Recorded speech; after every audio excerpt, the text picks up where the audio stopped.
Welcome to the Pickleball Recovery Podcast, where we highlight products and practices to help you feel better faster, so you can spend less time stiff, sore, and injured, and more time on the court doing what you love. This podcast is sponsored by AlloMD. Don't just mask pain, eliminate it. AlloMD provides intense relief and advances continual repair for both acute injuries and chronic pain. All-natural, patented technology developed by doctors to get you back in the game fast without the use of opioids, steroids, or NSAIDs. AlloMD, harnessing the power of pure natural ingredients that provide deep, penetrating repair. Patented, validated, natural. Learn more at www.allomd.com and make sure to use the discount code PBR at checkout to save $5 off your order. What's up? Welcome to another episode of Pickleball Recovery. I'm your host, Tim Ringgold. How you doing? Great to be with you. Hope you played some pickleball today. Did you play some pickleball today? Please say you did. I am on the recovery rehabilitation route. Suffered, unfortunately, a concussion back on May 7th and a neck injury, and unrelated to playing, and been doing all the things to take care of my head, neck, mind, body, and not doing the things, which is not playing pickleball. I haven't been on the court. Don't even want to look at the calendar because I'm starting to get the shakes. But sometimes when you're injured, you want to get back. I mean, it's not an issue of whether you have motivation to go back out on the court. It's whether or not you have, good information as to when it's time.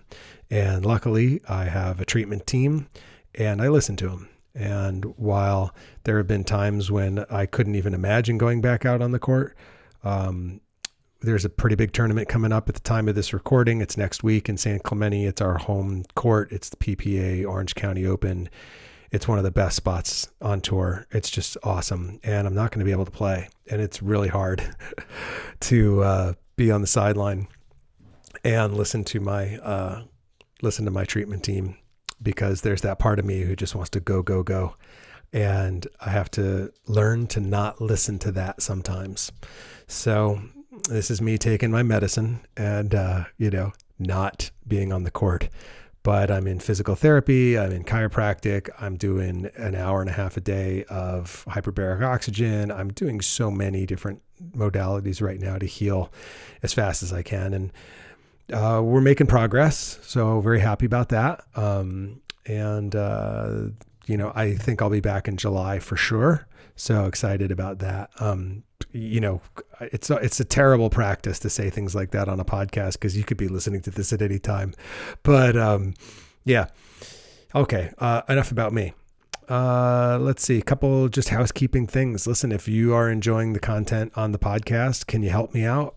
Just tell a friend, pass it on, share the love. That's how, in pickleball, we refer things that we like to each other. Please refer this to your friends and your buddies. That would be greatly appreciated. If you're watching on YouTube, hit the like button, hit the subscribe button. Don't miss any episodes, going forward. And if you're listening on Spotify or Apple Music, take a minute to rate and or review. Rating takes seconds, right? Reviewing might take a minute. Ooh, big ask. So, but honestly, it does help, because the more people that rate and review and engage with the podcast, then the algorithms go, oh, people are digging this. Let me put this in front of someone else. And then someone else might bump into it thanks to you just rating and reviewing it. So thanks for that. Okay, let's get into it. I'm so excited about this episode, you guys. So you're going to hear today from just an absolute master. A master. I mean, this guy is like, I should call him sensei.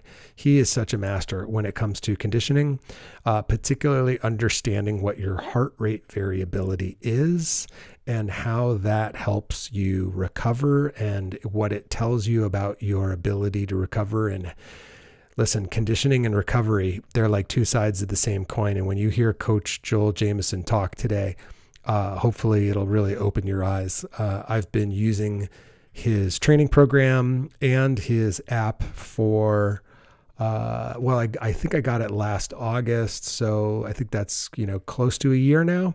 It's phenomenal. Just absolutely phenomenal in terms of being able to accurately measure how my body's doing and not pay attention to just perception. So sit back, relax, enjoy the ride, and I will see you on the other side. Joel Jamieson, welcome to Pickleball Recovery. Thanks for having me on. It's good to be here. Yeah, I'm super excited to have this conversation, and it was quite great timing, that you just had this major release update as practically as we're recording this, so we can kind of talk about fresh, new, exciting things. I was introduced to your technology and your platform through a mutual friend, David Stewart over at The Aegis, who got a bunch of us who are all similarly crazy into actually trying to complete your conditioning programs, which was some of the most insane stuff I had done. But at the same time, I learned more from the 8 weeks out program about recovery than I had probably been ever introduced by anybody before. And since that's my jam, I was like, gosh, I got to get Joel on here to help my followers understand the role recovery plays and then how to condition properly. And you have been on a long journey with conditioning and recovery through multiple sports platforms with multiple athletes. And so you're like the guy that everybody wants to hear from. So thanks for making the time. And I just want to kind of start out, for those of my audience, which probably nobody really knows you, you're kind of a guy behind the guy. Take my audience a little bit through your journey as a coach, as a trainer, as an expert, who you've worked with, and how you got to the point where you decided, I'm going to create Morpheus. And then from there, we're going to jump into a couple of other pools. Yeah. I mean, it's been 20 plus years. So I'll try to condense that down into the short form versus the novel form. Highlights. So I got started back in the early 2000s, and primarily it was in football. So University of Washington football programs, my first intern, and then jumped from there to the Seattle Seahawks and spent some time there. I was really a strength and power guy. And that was, like a lot of coaches and strength coaches, I like lifting weights. That's what I grew up doing. But I really was not on the conditioning side, to be honest with you. And recovery was not really a thought in my mind. I was 20 something years old. And a couple of things happened that changed that dramatically. The first is I decided I didn't want to go professional ranks of chasing new NFL teams every season. So I opened my own gym in 2003. And that gym happened to be next to an MMA gym. And that MMA gym happened to be really the best MMA gym in the world with the best MMA coach really the sport's ever had. And so very quickly I was introduced to the conditioning side of the game because I started training with these guys. And even though I was massively stronger and bigger, they were just out muscling me, and I was cast out in 30 seconds. And so I realized I didn't know much about conditioning, and I needed to fix that if I was going to actually help these guys get better and prepare for their fights. Now, kind of along the same track, I was introduced around the same time period as I was working at the University of Washington, the Seahawks, to heart rate variability, or HRV, which now is commonplace. I mean, it's an Apple Watch, it's an Oura, it's an Garmin, it's lots of things. But 20 years ago, no one had any idea what HRV was. And I was fortunately kind of introduced to it very, very early and spent a good number of years trying to understand what the numbers were telling me, while at the same time I was training these very high level combat athletes that were preparing for competitions in the UFC and Pride and then Dream and ONE FC and kind of the whole range of combat sports all over the world.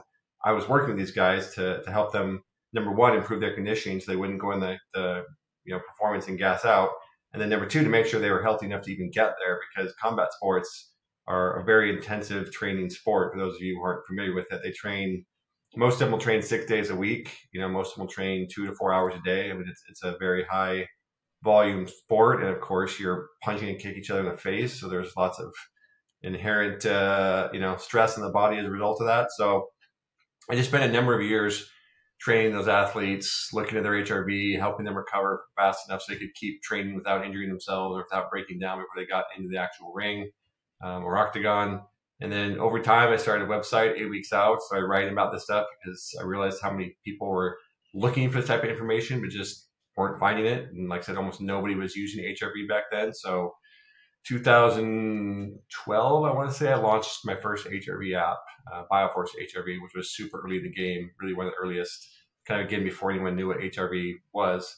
And then that progressed into Morpheus, which is what you're talking about now, and just kind of progressed towards conditioning programs, education for coaches and trainers around conditioning. I've worked with NFL teams, NBA teams, different military groups, the special forces side of things, Lifetime Fitness, Equinox, Gold's Gym, teams and groups in China, Japan, kind of all over the world. So I've done a lot of stuff, Wow. but most of it seems to always come back to the two biggest areas you mentioned, which are conditioning, helping you actually prepare for sport or just, the game of life, and then the recovery end. And the two are so related because conditioning takes volume, it takes time, it takes effort, it takes intensity, it takes a lot of work.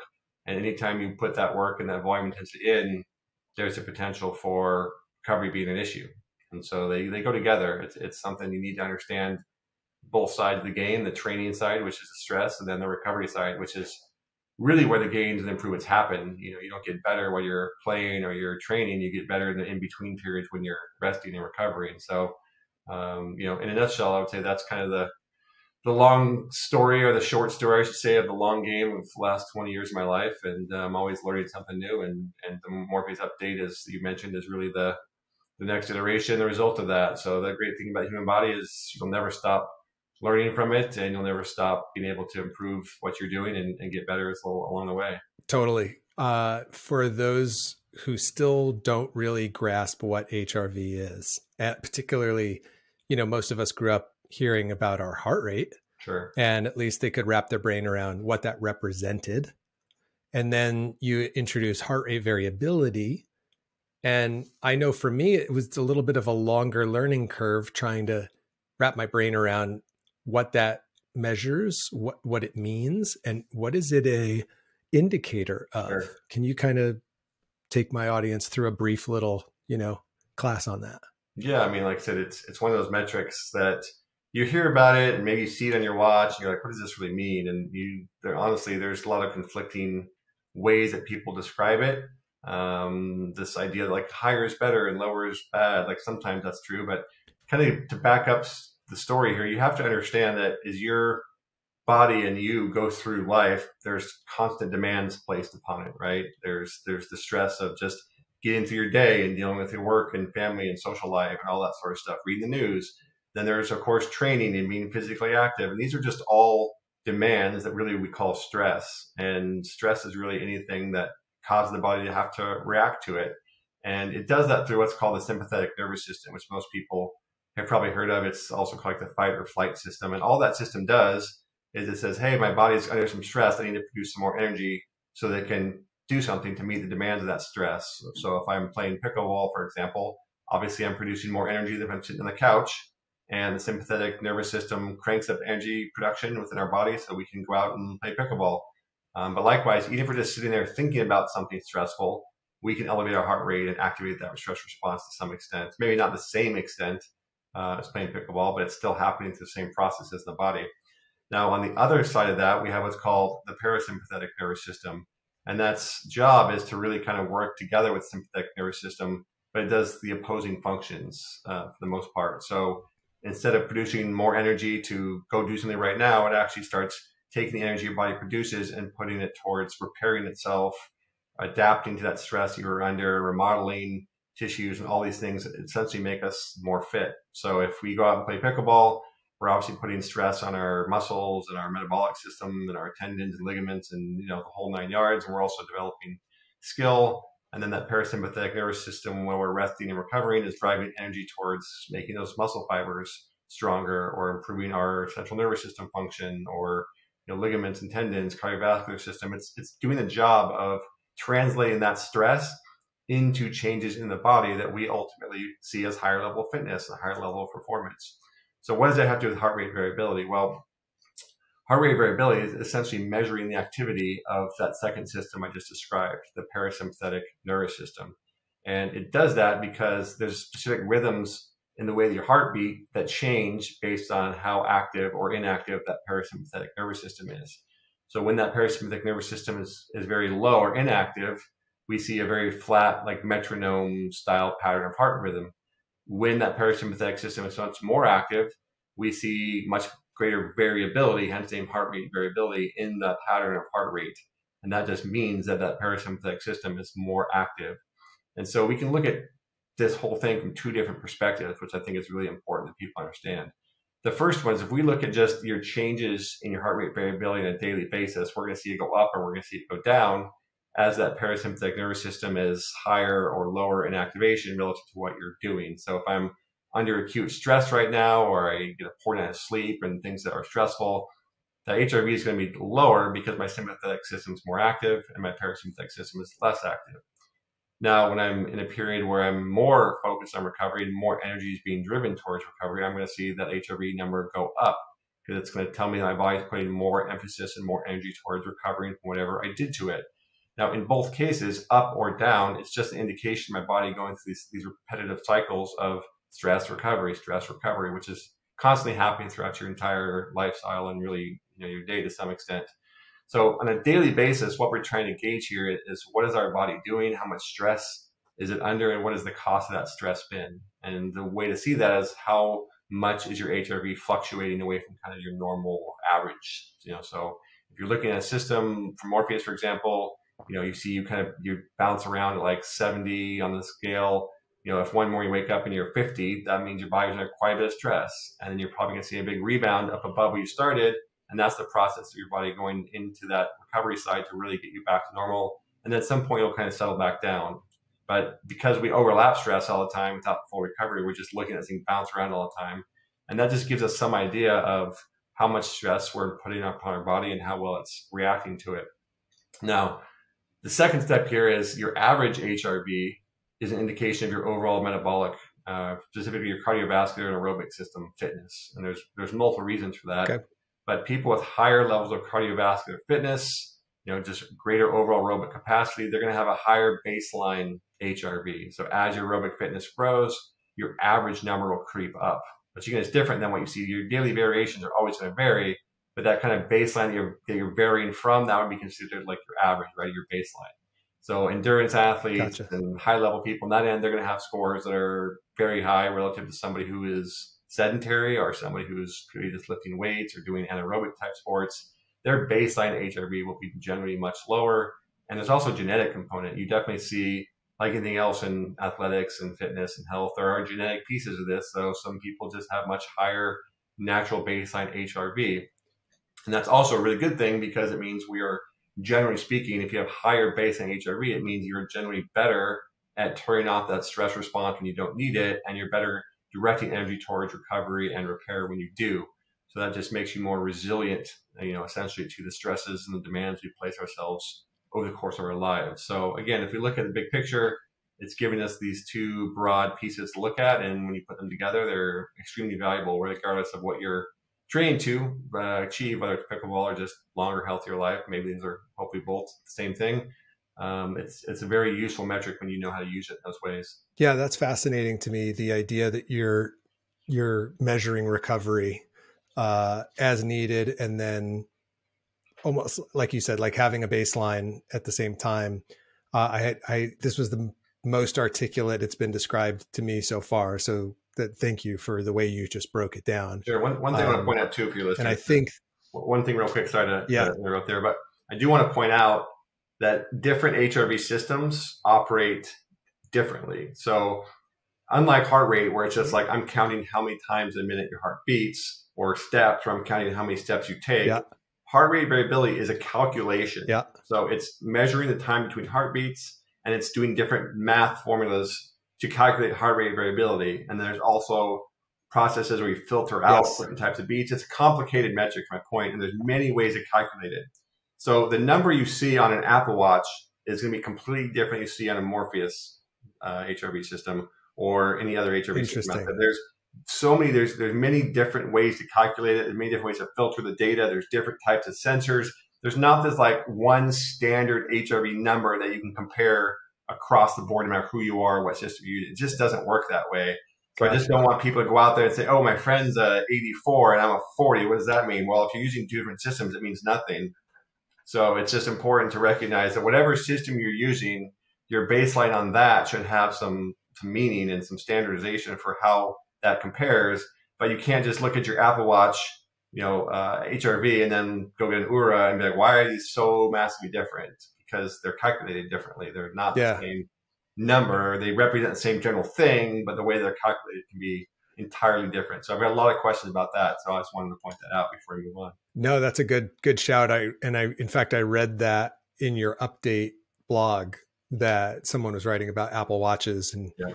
I think they made a comment about it. And you're to your point, you were like, they use a different formula. Yeah, Apple uses one called SDNN, which again is just different ways of the calculation, and Morpheus and several others use what's called RMSSD. So there's just multiple calculations that lead to very different numbers, and then each system kind of has their own way of transforming that number to make it more usable. So again, whatever system you're using, hopefully it's Morpheus, but if it's another one, just be very aware that you can't take that number and compare it to other people, and even the changes will be different, right? Morpheus, a change of a few points, 5-6 points is a reasonably big change. 10 points is really big. Other systems, it can double or half overnight in one day because they're on different scales. Wow. So even the magnitude of change would be extremely different from one system to the next. So just again, be aware of if you're really digging into this, don't compare your number or your changes to anyone else's or any other systems. Fair. It's interesting because it makes me think now, if we're looking at HRV on the recovery side, and many of us are looking at our heart rate on the exercise side to measure output, and help me, I've heard that the wearables that are on your wrist or your hand actually aren't as accurate as a chest wearable for measuring heart rate when you exercise. Is that accurate also? Yeah, absolutely. So, because we really want to make sure we're measuring the right things the right way. Yeah. So there are two different categories you just mentioned. The first is what's called an optical sensor. It uses what's called PPG. Essentially, it's shooting light through your skin and measuring how much returns. And by doing that, it's measuring blood flow to estimate heart rate and ultimate heart rate variability. Now, for lower intensity activities or measuring HRV, if the sensor is really good, they're good. They're accurate to plus or minus about 2 milliseconds for the most part, which is good enough for HRV for most people. Now, is it like the highest quality research, clinical grade, like accurate? No, the chest strap is still better. But for all intents and purposes, a really good optical sensor in the right place in the body, done correctly, is a good HRV measurement. The problem of where these types of sensors start to fall apart is at higher intensities, simply because it's much harder to get accurate readings when your heart rate's very high, because the blood is obviously flowing at a much higher rate. And there are a lot of reasons why it's much more difficult for those optical sensors to pick up the heart rates and to pick up the changes in heart rates quickly. So if I go from 160 beats per minute to 170 beats per minute, that's much more difficult to detect with an optical sensor on your wrist or your forearm or wherever. And even moving your arms very rapidly introduces what are called motion artifacts. So it's much more difficult for it to get a good reading. If people have darker skin and they have tattoos, all these types of things also make optical sensors less well suited towards higher intensity exercise. So if someone wants to go for a walk or maybe like a light jog or that kind of stuff, wrist-based devices are just fine. If you're talking about doing an actual workout, particularly pickleball, because as anyone playing pickleball knows, you're moving around constantly, you're swinging your arms, like it's about as dynamic a sport as you're going to get. So a sensor on your wrist as you're constantly moving your arms around is going to be fairly inaccurate at times. Now, I'm not saying it's completely junk, but it's not going to be a very good accurate representation of the entirety of the workout. So chest straps really win. I mean, some people find them, I don't know, I guess less comfortable or convenient. I personally don't, but they're going to be what you want to use when you're doing anything athletic, dynamic, fast, high intensity, anything like that.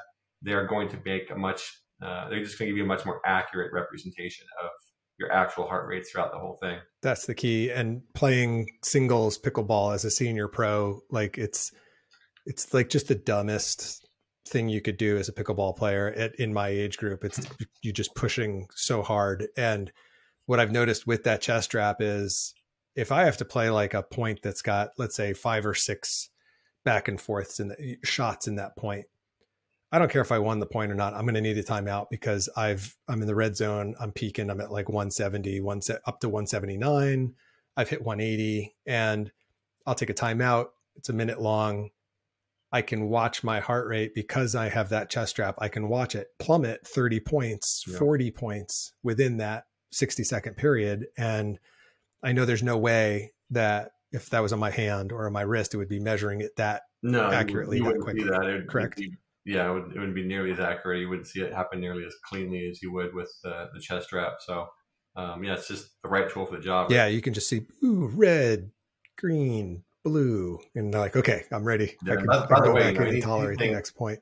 for most people, anything above 30 beats per minute or a 60-second recovery, especially going from a very high max, is good. So if you're seeing 30, 40 plus beat drop in 1 minute, then your aerobic fitness and your overall condition is definitely where it needs to be. That's impressive. Nice. Appreciate hearing that. That makes me feel better because again, my 19-year-old brain thinks I should be able to go out and hit 12 shots in a row and be fine. And my 50-year-old body is like, dude, Yeah. we need to have a talk, And so, and my trainer tells me, he's like, it's not about how high it gets, it's how fast it returns. That's very what true. he keeps trying to tell me. I mean, look, when you're So hearing playing it, hard, you want it to go up because you need the energy. But like you said, you want it to come down really quickly when you don't. And that's that heart rate dynamic control, that range you have is hugely valuable. When I was getting fighters ready for combat sports, we'd always use that as a test between rounds, right? So combat sports generally these days are either 3 minutes of 5-minute rounds, or they're 5-minute rounds with 60 seconds in between. And kind of my measuring stick as I'd get someone ready for a fight was how quickly they could drop their heart rates in between rounds. And if they couldn't consistently get it down to the 130s, they were going to be in trouble. If they went back out in the ring and it was still in the 160s and it didn't come down from the time they were ending the last round, they were gonna gas out. So it's just a really good metric. And the reason it just shows you the overall fitness level of the aerobic side, which is what drives the recovery and allows you to have the endurance. You need both. You need the anaerobic side. That's what's generating the high power. That's what's allowing you to sprint around and hit harder shots and be where you want to be. But then you need the aerobic side to basically do everything else. And having that balance is essential. So if you're seeing your heart rate not come down, it's because you're missing the aerobic side, or it's not where it needs to be, at least. Gotcha. All right. So then let's talk about 4 letters that you love very much, which are ZBIT. Yes. And help my listeners understand, kind of the concept. Sure. And why this is the most efficient tool if we're looking at conditioning on one side and recovery on the other as 2 sides of the same coin. Yeah. What you've really done is figured out the most efficient way to do the conditioning side, and it's zone-based interval training. So kind of tell us about that. Sure. I mean, people have been doing heart rate, zone training for years, particularly in the endurance side, right? So there's a lot of ways to look at it. Most systems either use like a 5-zone system or a 3-zone system. But the idea is simply that you go higher up in a zone, you're at a higher heart rate, it's higher intensity kind of at the end of the day, right?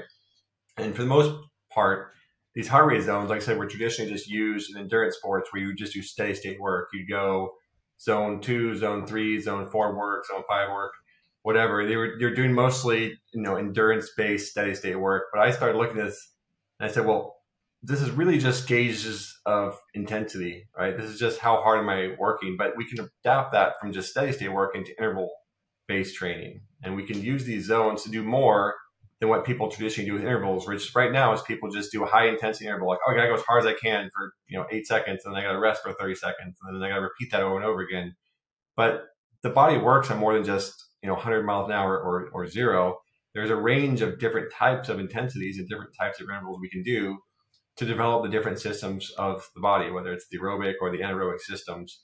And at the same time, if you look at most sports, the rest period also matters, and teaching people how to do what I just talked about, control their heart rates, bringing their heart rate up, bringing their heart rate down. That really is a key to be able to function and perform over time. You need this control factor. So I said, well, let me see if I can build a system of intervals around helping people do that and be more efficient in intervals across different intensities. And what was born is what you mentioned, zone-based interval training. So it's just a series of different methods. I think of 12 of them now that give you different heart rates to hit for the work period, and then different heart rates to hit for the rest period. And again, it teaches you how to drive your heart rate up to where you need it, and then come back down and rest and recover in between those different periods. So it makes it just more fun, more engaging, but it's also much more effective because, again, it's teaching you how to control that heart rate. Then Morpheus takes steps one thing further because it changes your heart rates daily based on your recovery. So the difference being traditionally heart rate zones Yes. have been built on percentage of your max heart rate, right? So, zone 5 is 90% to 100%, zone 4 is 80% to 90%, whatever the case, and so on and so forth. But the reality is your true measure of intensity changes on a daily basis. And what I mean by that is, if you were to go out and, I don't know, jog at 150 beats per minute, one day that might feel pretty hard and one day it might feel really easy. And some days it's going to change. It's going to change based on your recovery. So when you are less recovered, your body's more fatigued. It takes more energy to produce that heart rate, sort of, but you feel more fatigued and it's more challenging. So the same thing happens when we do interval training or any form of training.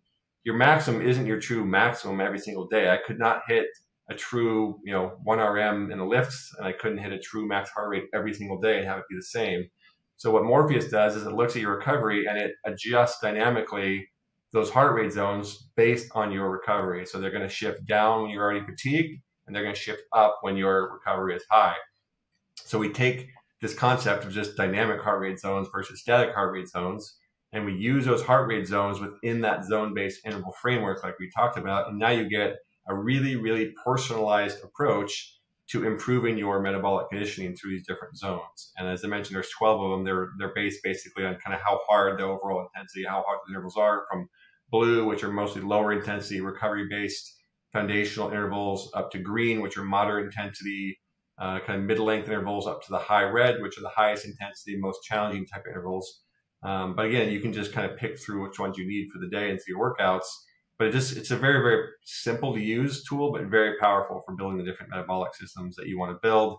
And again, making sure that's a personalized thing, that you're not just doing the same thing as everybody else based on their heart rates. You're built purely on your heart rates, your recovery, your zones, and what your own individual fitness level is.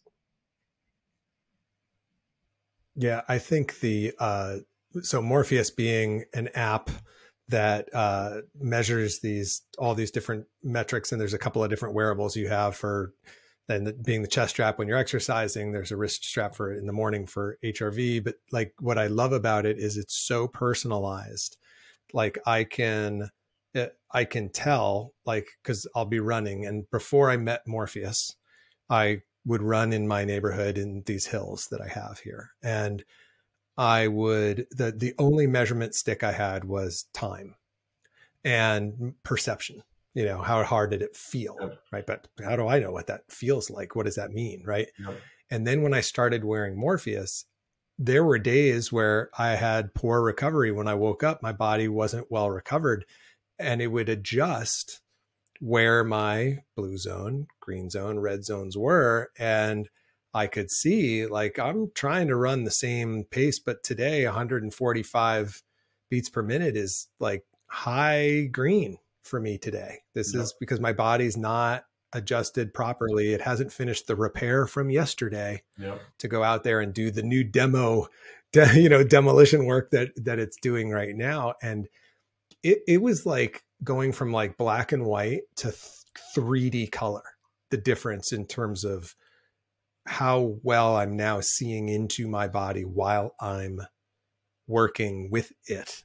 I've never had a clearer view inside of how it's operating. So we now, let's kind of transition to the other side of this coin, which is the recovery side, which is the side that I'm the John the Baptist in the wilderness, just preaching about this. How that, now how does that tie in to the whole picture? Sure. Look, I mean, like we talked about earlier, recovery really is the way that you want to think about it. It's what takes your hard work from whatever training you're doing and turns it into the fitness that you're training for. Because again, we put our body under demands. Like we place a load on our body through training, and then the body has to look at that and transform that into something. And that transforms that into greater levels of fitness. And the way that it does that is through our genetics. Maybe most people don't understand that.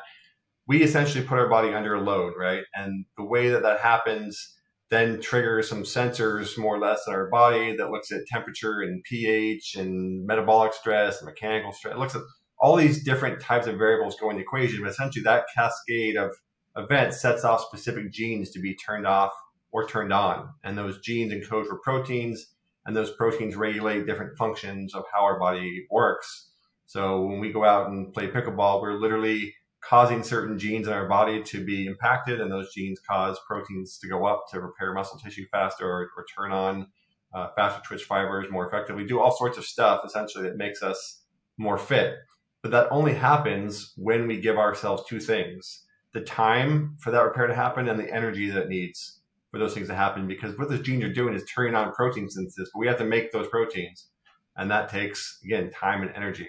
So I just like people to, always think about that. It's not the work you're doing that's instantly like transformed into fitness.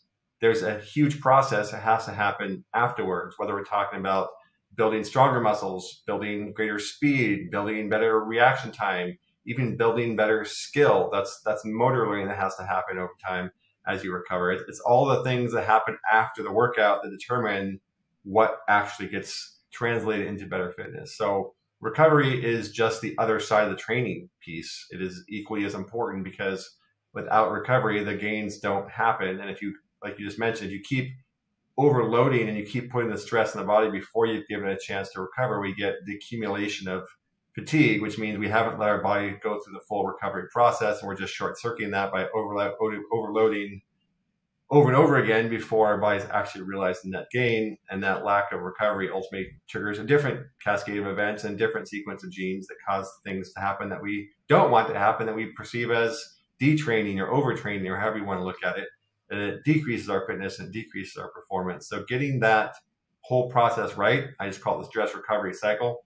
Getting that right and doing that over and over again is how you improve your fitness. Getting it wrong is how you don't improve your fitness. So you just have to be very mindful and aware that it's not like show up, work out, everything magic happens, and then you just go about your day. No, there's a process in place within the body that takes that workout and makes you more fit, and you really need to respect it and appreciate that, and put as much thought, or at least understanding, into that second half of it than you do the first, or as you do the first. Yep. And so as I think about the recovery process, because pickleballers are insane and don't want to rest, as long as it probably would require. Sure. The next question becomes, okay, what are the ways in which I enhance, optimize that recovery period, hydration, sleep, protein. I don't think people truly understand protein for repair versus muscle bodybuilding. I think a lot of people our age have like an antiquated idea of the role of protein. Sure. But then also, can you just touch on active rest? And how that sounds like an oxymoron, but Sure. It's actually something that speeds up. Like, I'll never forget the first time I did a recovery row with Morpheus, and my recovery score improved after I exercised. And in my old school head, that didn't, you know where I'm going with that? Like, Yep. It was like, wait a minute, there's movement I can do that's actually speeding up the repair process too, but not too much. So yeah, just like riff on that for a second. Sure. Yeah. I mean, you need the fundamentals, right? Like your most anabolic and your parasympathetic system is the most elevated when you're sleeping. So without good sleep, you're short circuiting your recovery 100%. So you need good sleep. There's no question about that. Nutrition obviously plays a huge role. If you don't have the nutrients, you don't have the supply of protein and the different building blocks of everything you need through your diet, obviously that's going to hugely impact your recovery, and is a big part of this.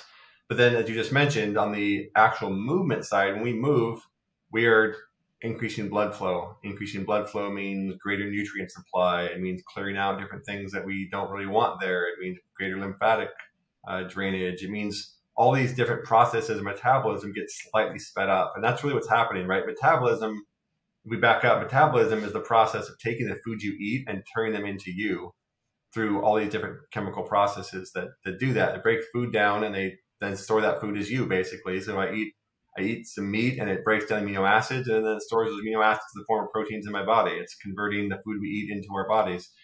And that happens, right, is the process of recovery, is what's metabolism's driving. And if we can slightly elevate metabolism or elevate blood flow and get a little more energy going, we can help facilitate that process of repair, recovery, and adaptation. Now, the key here is it's not like you want to just go out and run a marathon to recover. That's way too much.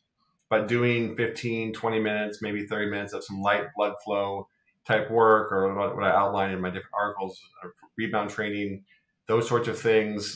Going for a walk is probably better than sitting on your couch. You're getting more blood flow in, you're getting outside, those sorts of things will be beneficial for recovery. So it really is just about blood flow and about getting the body to get the nutrients that it needs through movement, right? Movement is what hydrates the joints. Movement's how we pump lots of things through our body, and we have this kind of pressurized system that actually moves fluids around as we walk, and we are meant to walk and move around. That's how our bodies are designed to work optimally. It's kind of like a car. If you stick a car in a garage for 40 years, it's probably not going to run very well when you start it because it hasn't been lubricated. It's been sitting there. The body's the same way. If you move it, you actually get much more fluids in the different places that you want them and need them. So it's a matter of just, be active on your off days. Don't just sit on the couch all day. Go through some specific movements and mobility work. You can do the rebound training I talk about. All these things, they just help the body get more of what it needs to recover a bit faster. Nice. I like to think of it like conversational cardio. There you go. Like if I can be having a conversation while I'm moving, right? If I can't have a conversation, I'm moving. That means I'm moving too fast. Exactly. I'm probably overdoing it.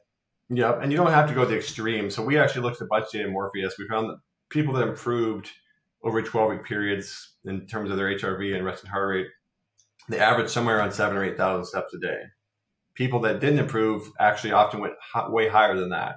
And that means simply that it's about moving, but it's not about moving so much that you're burning up all this extra energy moving all day long. You're taking the energy away from the recovery angle. So move, go through these different exercises we've talked about, but you don't need to go run 5 miles a day on your off days as a recovery run. Like that's way too much. So it's about moving the right amount. It's like anything else. Then, look, you can add in, there's been a huge influence or influx of things around cryotherapy or hot, cold contrast therapy or just cold therapy. Like all these things are good when they're used effectively, but they're not really crutches. Like a lot of people want to I can just go train way too much and then I can do cold plunge afterwards. Or, like you can't make up for bad training or bad sleep or bad diet with cryo or cold or whatever else you want to do. Like they can be used on top of a good night of sleep and good diet. They can make a little extra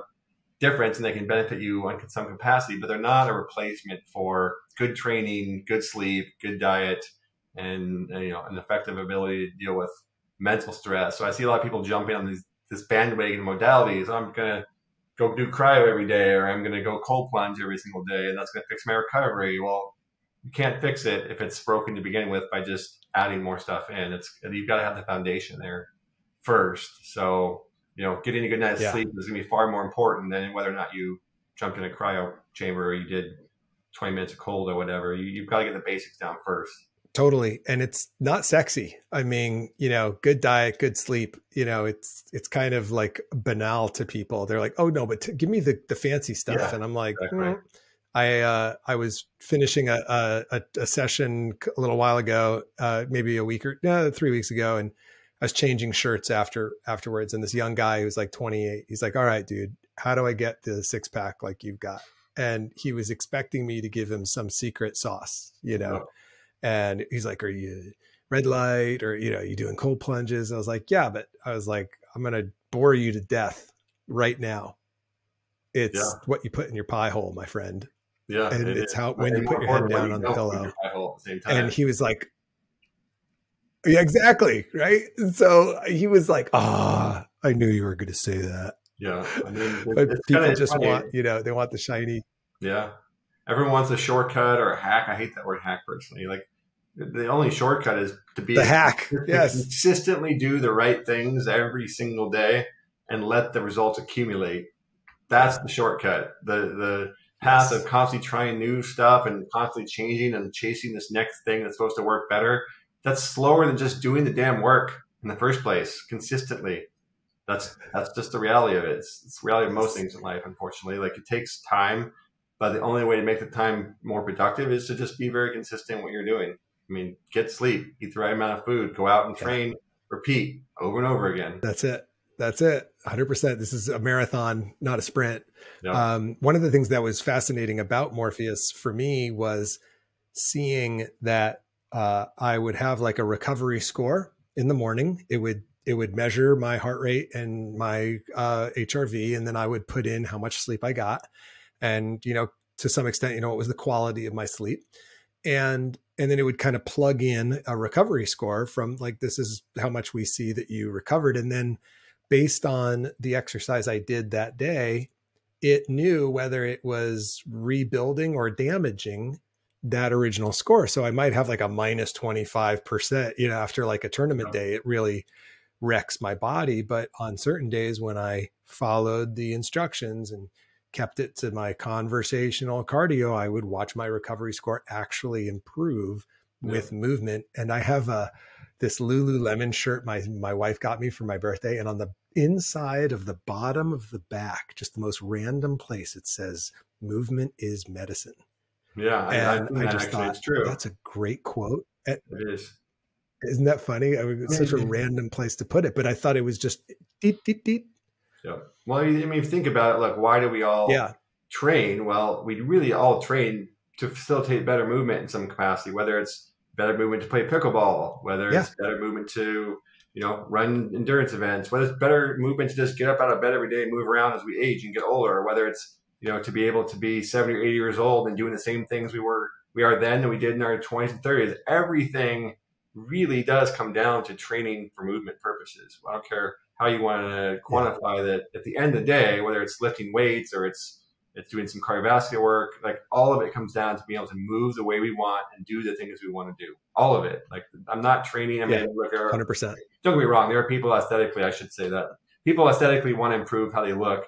But for the most part, if you actually look at the big picture, that fades sooner or later. And you realize, like, I don't care how I look, as long as I can get out of bed, I can move around, I can play pickleball, I can hike, I can run, I can do the things I want to do. That takes a far bigger precedent, than the physical side of things do as you age and get older. Totally. So movement really is medicine, and it's what we are ultimately designed to do. And when people stop moving, I'm sure you've experienced this with people you've known in your life. When people stop moving as they age, they decline very, very quickly. And I've experienced that with my mom. She went through a stroke, and her decline was rapid. I mean, when human body stops consistently moving and being active, it is a rapid decline in old age. So anything you can do to slow that process down as much as possible, that's the goal.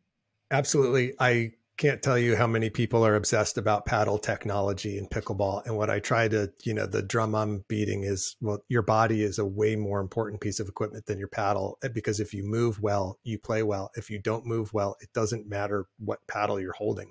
Yeah. So, start there, right? And it's what you're going to take with you for the other 20 hours of the day that you're not on the court. That's the other piece of it is, do you want to be sore and in pain when you're not on the court, or how would you like to just feel good the rest of the day? Oh, I was just going to say, as a whole other side note, it kind of boggles my mind sometimes within that context of how much money and time people spend on their cars and their house and just dumb shit.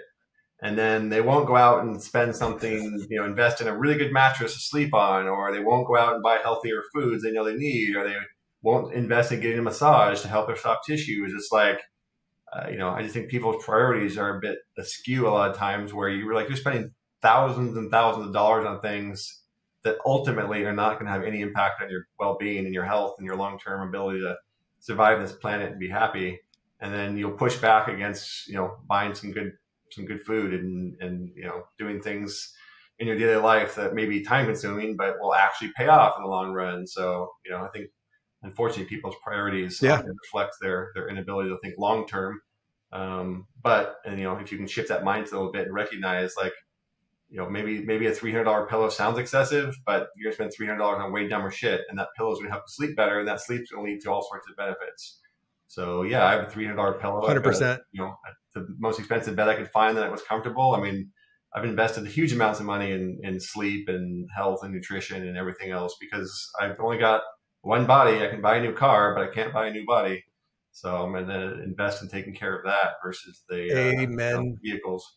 Yeah. Amen to that. I think our largest expenditure in our house is our health insurance, our food, and our supplements. In the supplements, we kind of with how much we spend. But I remind them like that's an investment. It's not a cost. It's an Absolutely. investment. It's not a cost. I mean, we spend way more on our bodies than we do on our cars. Yeah, And for absolutely. that reason that you just said, because I've Yeah, I only mean, got one of them. it is, So good. I'm Right. super excited for people to hear where they can go to find out more about Morpheus, because especially with the new upgrade that you just did. I just opened it up this morning and was like, wow, All this different. thing's even cooler now. Yeah. So, kind of share with everybody Sure. the quick little, this is what it is. This is where you find it. Yeah, I mean, so like I said, Morpheus is a tool that takes your recovery, translates that into person's heart rate zones, allows you to do zone-based interval training, use those zones. And then the feature you just mentioned, that's a really big game changer, is we just call it weekly zone targets. And we call the whole thing Cardio Smart. But Yeah. essentially what the weekly zone targets do is we looked at data across thousands of Morpheus users doing hundreds of thousands of workouts.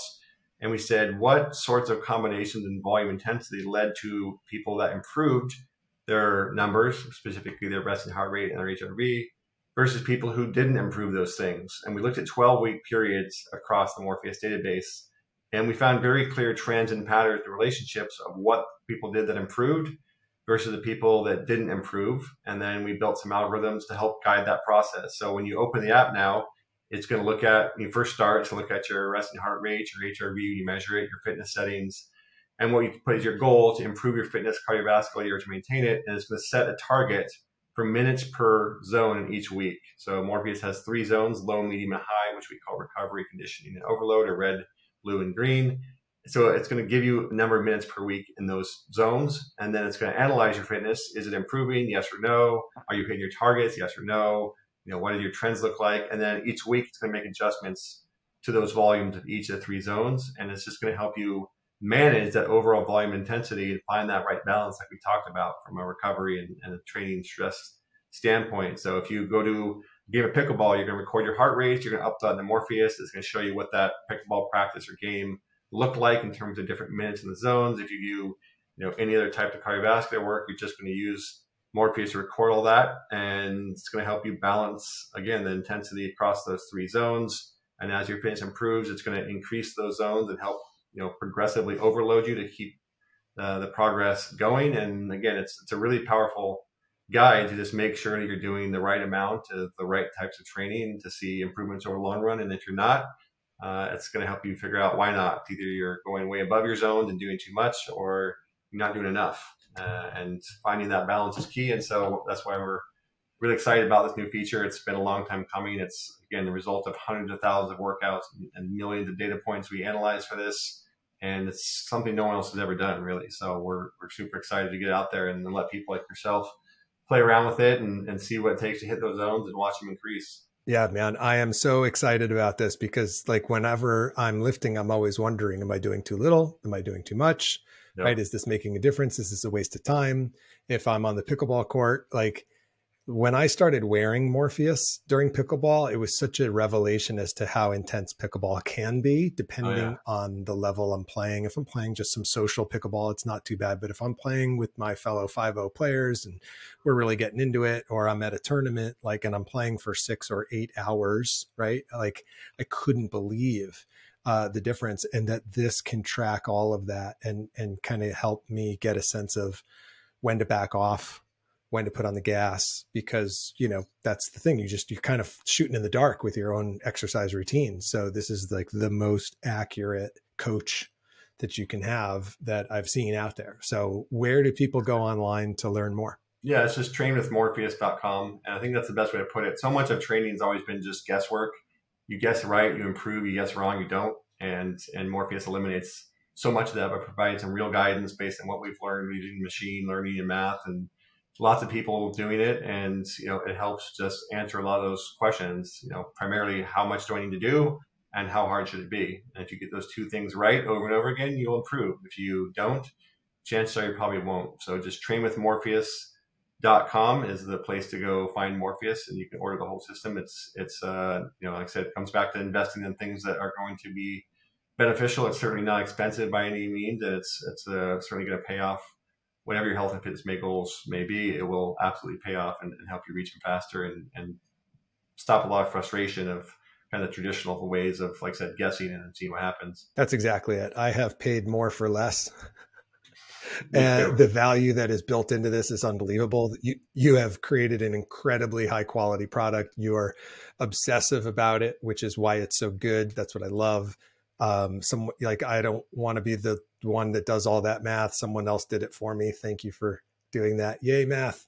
Yeah, exactly. Look, kids, when you wonder what will math get you, this is what it does. Yep. And then I also love your Instagram page, which you have really cool content on Instagram. So how do people follow you on Instagram? Just Coach Joel Jamieson, and not like the whiskey. It's Jamieson. Got to add that E in there. It's the Scottish version versus Irish. But just Coach Joel Jamieson is the handle there for IG to find me. Awesome. All right, Joel. Well, listen, thank you so much for joining us on Pickleball Recovery. No problem. Great to be on, and pickle on. Thanks so much for listening. Did you know there's one place on the web for all your recovery needs? It's at www.pickleballrecovery.com. You'll find all the products I personally use and recommend, along with exclusive discounts on many of them, as well as my blog where I help you make sense out of all the different products and practices out there to keep you moving and feeling better so you play better. After all, your body is the most expensive piece of equipment you own. Also, do you want to know the #1 mistake picklers make that leads to increased pain, soreness, stiffness, and injury? Just head over to pickleballrecovery.com and download my free guide to playing with less pain and more enjoyment. Listen, pickleball makes us feel young at heart, but not young in body. So go download my free guide at www.pickleballrecovery.com. See you next time.